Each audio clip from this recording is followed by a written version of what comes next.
오늘 저희들에게 주시는 하나님의 말씀 요한복음 20장 1절에서 10절까지의 말씀을 보겠습니다. 신약성경 요한복음 20장 1절에서 10절까지의 말씀, 제가 한 절, 여러분이 한 절씩 교독합니다. 안식 후 첫날 일찍이 아직 어두울 때에 막달라 마리아가 무덤에 와서 돌이 무덤에서 옮겨진 것을 보고 시몬 베드로와 예수께서 사랑하시던 그 다른 제자에게 달려가서 말하되, 사람들이 주님을 무덤에 가져다가 어디 두었는지 우리가 알지 못하겠다 하니, 베드로와 그 다른 제자가 나가서 무덤으로 갈새 둘이 같이 다름질하더니 그 다른 제자가 베드로보다 더 빨리 달려가서 먼저 무덤에 이르러 구부려 세마포 놓은 것을 보았으나 들어가지는 아니하였더니, 시몬 베드로는 따라와서 무덤에 들어가 보니 세마포가 놓였고 또 머리를 쌌던 수건은 세마포와 함께 놓이지 않고 딴 곳에 쌌던 대로 놓여 있더라. 그때야 무덤에 먼저 갔던 그 다른 제자도 들어가 보고 있더라. 그들은 성경에 그가 죽은 자 가운데 다시 살아나야 하리라 하신 말씀을 아직 알지 못하더라. 이에 두 제자가 자기들의 집으로 돌아가니라. 아멘. 오늘 우리 부활절 예배를 드리고 있습니다. 부활절의 가장 큰 핵심은 예수님의 부활이겠죠. 예수 부활하셨습니다 하는 이 선포가 부활절의 가장 핵심인 줄로 믿습니다. 그럼 우리는 부활절 됐으니까 옆에 분들하고 우리 한번 인사해야 되지 않겠습니까? 예수님이 다시 사셨습니다. 예수님이 다시 사셨습니다. 여러분 믿습니까? 예수님이 다시 2000년 전에만 산 것이 아니라 오늘 여러분의 삶 가운데 구체적으로 살아 역사하셔서 여러분의 구주가 되시고 여러분의 주님이 되는 놀라운 은혜가 일어나게 되기를 간절히 바랍니다. 오늘 우리가 읽은 본문은 부활절 아침에 일어나는 장면이 자세하게 설명되어 있습니다. 여기에 오늘 본문을 통해서 우리는 크게 두 가지의 질문에 대한 대답을 찾아가려고 합니다. 첫째는 이들은 무엇을 찾느냐라는 거예요. 부활절 아침에 이들이 찾고 있는 것이 도대체 무엇인가? 1절, 2절을 보십시다. 안식 후 첫날 일찍이 아직 어두울 때에 막달라 마리아가 무덤에 와서 돌이 무덤에 옮겨진 것을 보고 시몬 베드로와 예수께 사랑하시던 그 다른 제자에게 달려가 말하되, 사람들이 주님을 무덤에서 가져다가 어디 두었는지 우리가 알지 못하겠다니. 그들이 찾는 게 뭐였어요? 주님을 찾고 있어요. 어떤 주님이요? 살아계신 주님이 아니라 죽어 장사된 주님을 찾고 있다 하는 것이죠. 여러분, 우리 신앙이 그럴 수 있다는 거예요. 예배 자리에 와서 하나님의 은혜를 구하고 예배 자리에서 하나님의 능력을 바라보면서도 살아 역사하시는 하나님을 찾는 것이 아니라 아직도 죽고 아직도 무능력한, 아직도 아무런 힘이 없는 그런 하나님을 찾고 있지는 않느냐라는 거예요. 주님의 시체는 보이지 않자 누가복음 24장 3절 4절이 이렇게 말합니다. 들어가 주 예수의 시체가 보이지 아니하더니 이로 인하여 뭐 했다고요? 근심했다.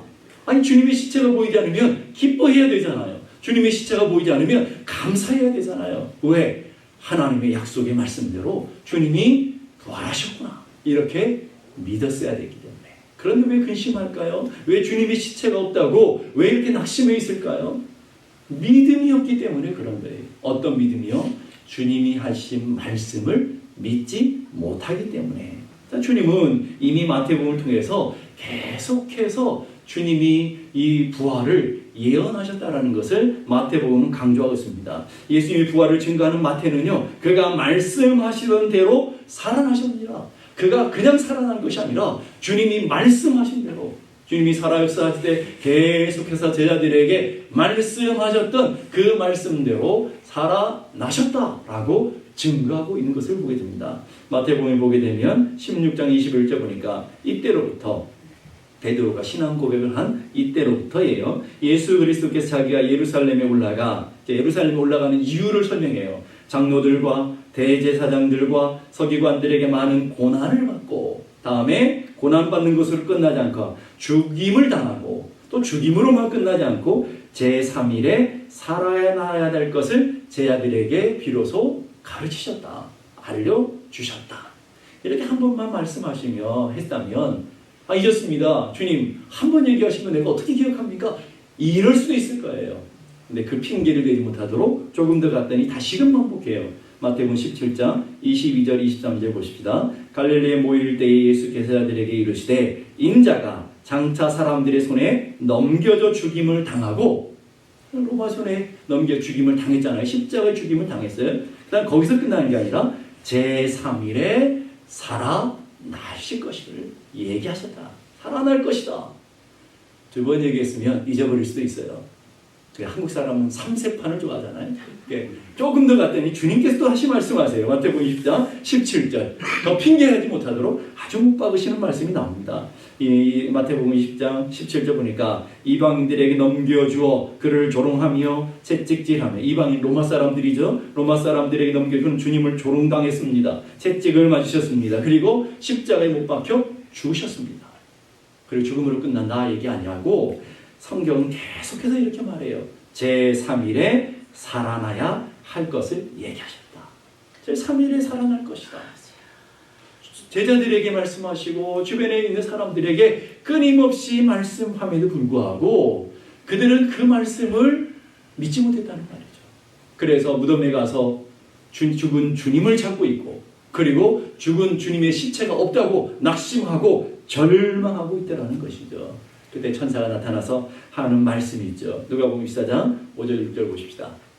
누가복음 24장 5절 6절의 말씀이 오늘 이 예배 가운데 있는 여러분들에게 들려지는 주님의 음성으로 들려질 수 있기를 주님의 이름으로 축복합니다. 다 같이 한번 읽어보십시다. 시작. 어찌하여 살아있는 자를 죽은 자 가운데 찾느냐? 여기 계시지 않고 살아나셨느니라. 믿습니까? 주님은 살아나셨다라는 거예요. 그래서 어떻게 살아계신 하나님을 죽은 무덤 가운데서 죽은 시체를 찾듯이 찾고 있느냐라고 얘기하는 거예요. 여기는 두 가지의 믿음이 있는 것을 보게 돼요. 우리들의 믿음, 오늘 이 땅을 살아가는 성도들에게도 두 가지 믿음이 있는 거예요. 죽은 시체를 찾는 믿음. 아무런 능력이 없고 아무런 힘이 없고 부족하게 짝이 없는, 죽어있는 것 같은 아무런 능력이 없는 그런 하나님을 믿는 사람이 있는가 하면, 어떤 사람은 살아 역사하시는 하나님, 오늘도 우리 가운데 주관자 되시고 우리의 삶을 변화시키시며 사망 권세를 깨뜨리시고 모든 질병과 모든 아픔과 모든 고통까지도 이겨내시는, 살아 역사하시는, 오늘도 우리 가운데 일하시는 그 하나님을 믿는 믿음. 여러분은 어떤 믿음을 갖고 있습니까? 오늘 우리 부활절을 예배를 드리면서 여러분의 그 믿음을 점검하셔야 돼요. 여러분의 인생에 문제가 있습니다. 여러분의 아픔이 있습니다. 여러분이 말할 수 없는 고통이 있습니다. 여러분의 가정들마다 인생의 아픈 쓴뿌리들이 있는 줄 압니다. 그 들고 주님 앞에 나왔어요. 그리고 주님 앞에 서 있어요. 뭘 찾습니다. 무덤에서 죽은 시체와 같은 아무런 무능력하고 힘이 없는 그런 예수를 찾고 있습니까? 아니면 부활의 권세를 통해서 문제보다 크시고 우리 삶의 고민과 염려와 근심과 두려움보다 훨씬 더 크신 것을 다스리시는, 우리 인생의 질병과 가난과 낙심과 절망보다 훨씬 크셔서 그 모든 것을 다스리시는 하나님을 믿는 믿음으로 예배하고 있습니까? 여러분 어느 쪽이십니까? 그렇다면 왜 낙심하십니까? 왜 근심하십니까? 왜 두려워하십니까? 하나님 살아계시고 하나님 오늘도 우리 가운데 역사하시는 하나님이 맞다면 오늘 이 예배 안에서 하나님 주신 은혜가 여러분 가운데 있어야 될 줄로 믿습니다. 하나님 주시는 위로가 여러분을 붙들어야 될 줄로 믿습니다. 여러분의 인생의 문제가 아무리 크고 내 생각과 내 이성과 내 고민으로는 도무지 어찌할 수 없는 인생의 환난 고난이 여러분 앞에 있다 할지라도, 여류 같은 인생의 문제가, 홍해 같은 인생에 도무지 넘을 수 없는 고통이 여러분 앞에 놓여 있다 할지라도 살아계신 하나님, 우리 가운데 역사하신 하나님, 홍해를 가르셔서 홍해의 길을 내시는 하나님, 여리고성을 무너뜨리셔서 여리고의 길을 내시는 그 하나님, 오늘 나의 하나님이신 것을 믿습니다. 고백하는 믿음으로 주님 앞에 나갈 수 있기를 주님의 이름으로 축복합니다. 그래서 주님이 천사를 통해서 이렇게 말하는 거예요. 어찌하여 산 자를 죽은 자 가운데 찾느냐? 오늘도 하나님 앞에서 근심에 사로잡혀서, 염려에 사로잡혀서, 인생의 문제와 질병과 가난에 사로잡혀서 살아계신 하나님이 아닌, 살아계신 하나님을 찾는 게 아닌 죽은 자들 가운데서 죽은 시체를 찾으며 시체가 없다고 낙심하며 절망했던 제 아들처럼, 오늘 이 여인들처럼 그런 우리들에게 주님이 말씀하시며 선포하는 거예요. 어찌하여 산 자를 죽은 자 가운데서 찾느냐? 2000년 전에 여인들에게 하신 말씀이 아니라 2000년 전에 믿음이 없는 제자들에게만 하신 말씀이 아니라 오늘 이 땅을 살아가는 우리들에게 동일하게 말씀하시는 어찌하여 산자를 죽은 자 가운데 찾느냐라고 하시는 책망이라는 것. 오늘도 그러기에 여러분이 믿음을 붙들고 담대하게 주님 앞으로 나아갈 수 있기를 바랍니다. 주님은 살아나셨습니다. 아멘. 주님은 우리 가운데 역사하시는 분이신 것을 믿습니다. 그 믿음으로 담대해지는 여러분 모두가 되기를 주님의 이름으로 축복합니다. 아멘. 두 번째 질문은요. 이 제자들은 어디를 향하고 있느냐라는 거예요. 어디를 향하고 있습니까? 보니까 제자들은 올라가는 방향을 보십시다. 3절 4절 보니까 베드로와 그 다른 제자가 나아가서 무덤으로 갈새 둘이 같이 다른 길 달려가고 있습니다. 열정을 가지고 쫓아가고 있습니다. 그 다른 제자가 베드로에게 더 빨리 달려가는 사람도 있습니다. 경쟁적으로 달려가고 있습니다. 어디로요? 무덤으로. 예수님이 보이지 않습니다. 예수님이 십자가 보이지 않습니다라고 선포를 드렸으면 말씀을 믿었다고 한다면 무덤으로 가는 것이 아니라 주님이 약속을 따라 주님이 주시는 그 빈 무덤으로 가는 것이 아니라 하나님 주신 약속을 따라서 갈릴리로 향해야 되지 않겠어요? 오늘 우리도 똑같은 것 같습니다. 하나님 앞에 예배하면서 하나님 주신 은혜를 바라보면서 이 주시는 은혜 가운데서 우리는 무엇을 쫓아가고 있는지 우리 인생의 방향을 점검해 봐야 되는 거죠. 6절 7절 보니까 이렇게 말합니다. 시몬 베드로가 따라와서 무덤에 들어가 보니 무덤까지 들어가 봤어요. 세마포가 모였어요. 예수님을 쌌던 세마포가 있습니다. 또 머리를 쌌던 수건도 있습니다. 그리고 딴 곳에 쌓여놓은 이렇게 쌓여 있는 걸 봐요. 다 있어요. 뭐만 없어요? 예수님만 안 계셔. 예수님은 살아나셨기 때문에 무덤은 빈 무덤이었고요. 예수님을 쌌던 모든 것들은 다 있지만 예수님만 존재하지 않는 거예요. 대부분의 종교는요, 다 창시자의 무덤을 자랑해요. 그래서 무덤을 성지화하고요. 자랑해 수많은 사람이 성지순례를 해요. 무덤으로 다니라고요. 근데 예수님은 살아나셨기에 예수님 무덤이 없습니다. 빈 무덤이셔요. 예수님은 죽음을 이기시고 부활하셨기 때문인 줄로 믿습니다. 부활을 경험하지 못한 사람들의 방향은 썩은 냄새 나는 무덤을 향합니다. 무능력한 시체가 있는 무덤을 향합니다. 절망의 무덤을 향합니다. 그러나 부활을 맛본 사람은 주님의 약속을 따라 살아가게 되어 있어요. 마태복음 26장 32절. 그러나 내가 살아난 후에 너희보다 먼저 갈릴리로 갈 거다. 더 이상 무덤 찾지 말라라는 거예요. 무덤으로 오지 말라라는 거예요. 어디로 오라고요? 갈릴리로 오라는 거예요. 왜 주님은 하필 갈릴리로 제자들을 부르실까요? 그 갈릴리에서 주님을 만난 감격이 있습니다. 주님의 제자로 부르심을 받은 사명의 자리입니다. 하나님의 놀라운 역사의 부르심의 그 자리로 주님은 다시 부르시는 거예요. 실패와 낭만과 절망에 빠져 낙심하며 울고 있는 시체에 붙들고 있는 그들에게 주님은 살아계신 주님이 다시 갈릴리로 부르는 거예요. 그 은혜를 만났던 주님을 처음 만났던 그 자리로 주님 앞에 부르심을 받았던 그 자리로 기적을 경험하며 기적의 능력 주님이 살아계심을 맛보았던 그 자리로 주님이 다시 부르시는 것을 보게 됩니다. 죽은 무덤이 아니라 절망의 무덤이 아니라 다시 생명의 자리로 다시 축복의 자리로 나오라라고 요청하시는 그 은혜, 그게 부활의 영광이라고요. 여러분, 우리는 죽은 주님의 십자가를 묵상하며 절망하며 낭망하는 믿음의 사람들이 아닙니다. 십자가를 넘어서 저 영광스러운 승리와 영광스러운 부활의 감격과 영광스러운 그 능력과 권능을 바라보는 그 하나님의 자녀들의 권세로 나아가는 하나님의 백성들인 줄로 믿습니다. 아멘. 여러분, 더 이상 십자가에 머물러 있지 마시고 부활의 영광으로 하나님이 주는 은혜의 자리로 나아가는 여러분 모두가 되기를 주님의 이름으로 축복합니다. 유명한 문학가인 괴테라는 분이 쓴 파우스트라는 아주 유명한 책이 있습니다. 별로 재미는 없습니다. 근데 파우스트라는 책 서문에 보면 이런 글이 나와요. 파우스트라는 인생의 회의를 품고 자살해야겠다 생각하고 독이 든 잔을 두고 깊이 고뇌하고 있습니다. 이 독배를 마시면 죽는 거예요. 독배를 마시려고 이제 인생의 고민들을 하며 그 밤을 보내는데 아침 새벽 미명에 부활절 날리는 새벽 종소리가 울려옵니다. 그 소리를 듣자 이 파우스트는 마음속에 깊은 뭔가 모르는 울수 올라온 감동이 생깁니다. 만약 예수 그리스도께서 죽음의 권세를 이기고 부활하셨다면 지금 나에게도 새 생명을 주어 능히 부활하도록 하시지 않겠는가 생각하고 그 독이 든 잔을 쏟아버립니다. 그리고 독배의 잔을 바닥에 던져버리고 새로운 삶을 출발하게 되는 것을 보게 됩니다. 그게 부활인 거예요, 여러분. 여러분의 인생에 들고 있는 수많은 이 독과 같은 잔들, 여러분의 마음속에 품고 있는 수많은 독과 같은 잔들을 이제는 쏟아버리셔야 돼요. 부활의 영광으로 나오셔야 돼. 난 안 돼. 난 하는 것마다 다 망해. 절망의 독배를 품고 있다면 제발 좀 쏟아버리세요. 그래요. 여러분의 능력으로 안 돼요. 여러분의 힘으로 할 수 없어요. 그러나 내게 능력 주시는 자 안에서 내가 할 수 있음을 믿으시기 바랍니다. 아멘. 그게 믿음이라는 거예요. 죽겠다.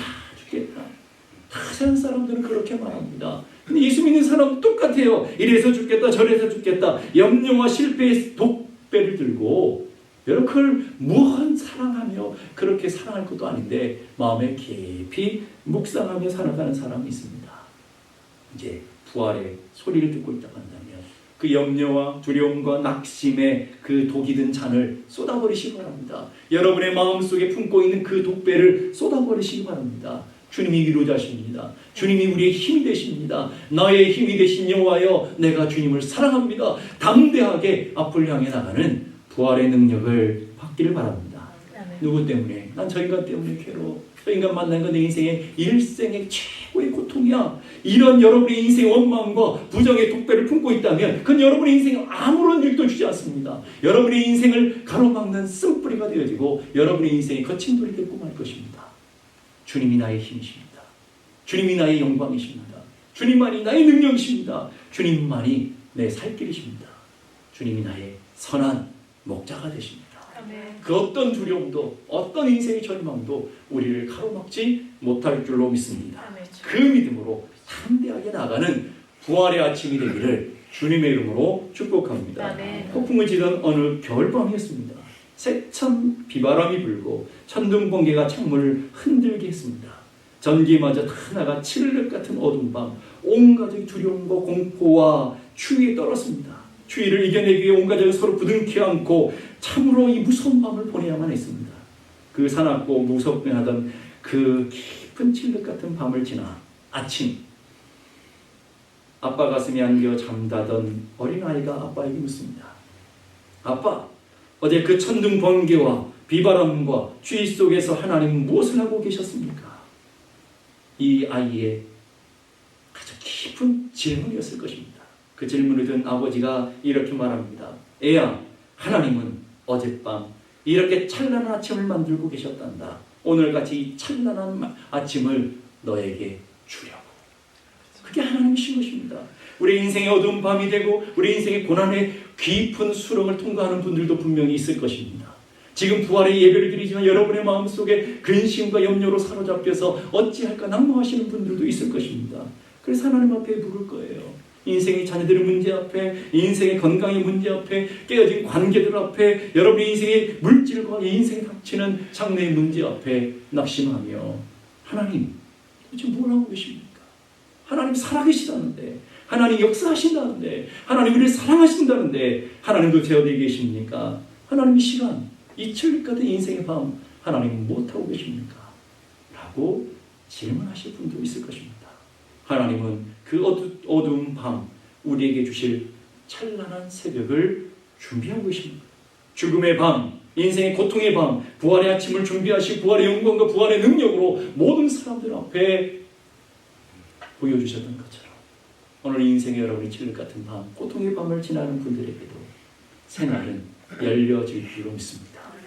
주님은 부활하셨기 때문에, 주님은 살아나셨기 때문에 오늘도 여러분의 삶에 살아 계시는 분이시기 때문에 오늘도 그 하나님이 여러분의 삶에 지각 변동을 이루시고 오늘 여러분의 가정에 놀라운 하나님의 은혜와 축복을 바꿔주시며 화가 변하여 복이 되게 하시며 여러분의 눈물이 변하여 기쁨이 되게 하시며 여러분의 탄식이 변하여 찬송이 되게 하시는 살아 역사하시는 하나님을 믿으며 예배하는 여러분 모두가 되기를 주님의 이름으로 축복합니다. 아멘. 기도하겠습니다.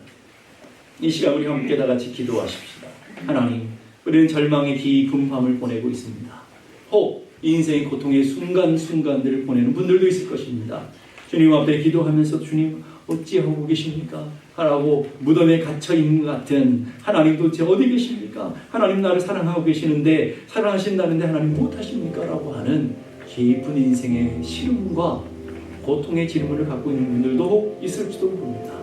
그러나 그 밤에 주님은 부활의 새벽을 준비하고 계셨듯 생명의 아침을 준비하고 계셨듯 영광의 그 아침, 찬란한 그 아침을 준비하고 계셨듯 오늘 우리의 삶의 자리에서도 주님은 지금 일하고 계시는 것을 믿습니다. 아픔의 면에서 기쁨이 되도록, 여러분이 눈물의 면에서 감사가 되도록, 여러분의 고통의 탄식의 면에서 찬송이 되도록 일하시는 그 하나님을 믿습니다. 왜냐하면 하나님은 살아계신 분이십니다. 주님은 다시 살아나셨기 때문에 오늘 내 마음속에, 내 가정 속에, 우리 교회 가운데도 하나님은 살아 역사하시는 분이기 때문에 그 주님을 바라봅니다. 그 주님을 의지합니다. 우리에게 믿음을 더하여 주옵소서, 우리에게 은혜를 더하여 주옵소서. 우리 함께 다 같이 기도하겠습니다. 하나님 아버지, 은혜를 감사합니다. 연약한 저희들, 부족한 저희들, 넘어질 수밖에 없지만, 낙심하며 절망할 수밖에 없지만 오늘도 주님을 바라봅니다. 하나님 아버지, 믿음의 눈을 들어 주님을 바라볼 때 이 어둠에 칠흑 같은 고통들이 변하여 하나님의 주시는 능력을 맛보는 놀라운 은혜가 있게 해주옵소서. 인생의 슬슬 고통들이 변하여 찬송을 맛보기 원합니다. 하나님, 우리의 삶의 아픔과 인생의 문제와 장애물을 뛰어넘어 살아 역사하시는 하나님, 오늘도 우리 가운데 일하시는 그 하나님, 오늘도 우리 삶의 모든 것으로 채우시는 그 하나님의 은혜와 능력을 맛보게 하여 주시옵소서. 오늘도 그 살아 역사하시는 하나님으로 말미암아 은혜와 기쁨을 누리는 저희 모두가 되게 하여 주시옵소서.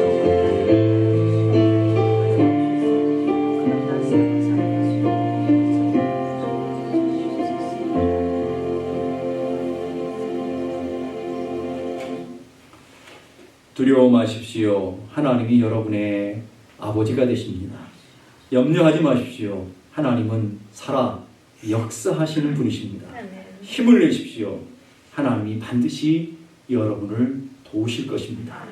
이제는 우리 주님 예수 그리스도의 은혜와 하나님 아버지 크고도 놀라우신 사랑과 성령님의 감화 감동 충만케 하시는 역사가 이제로부터 영원까지 함께 계시기를 간절히 축원하옵나이다. 아멘.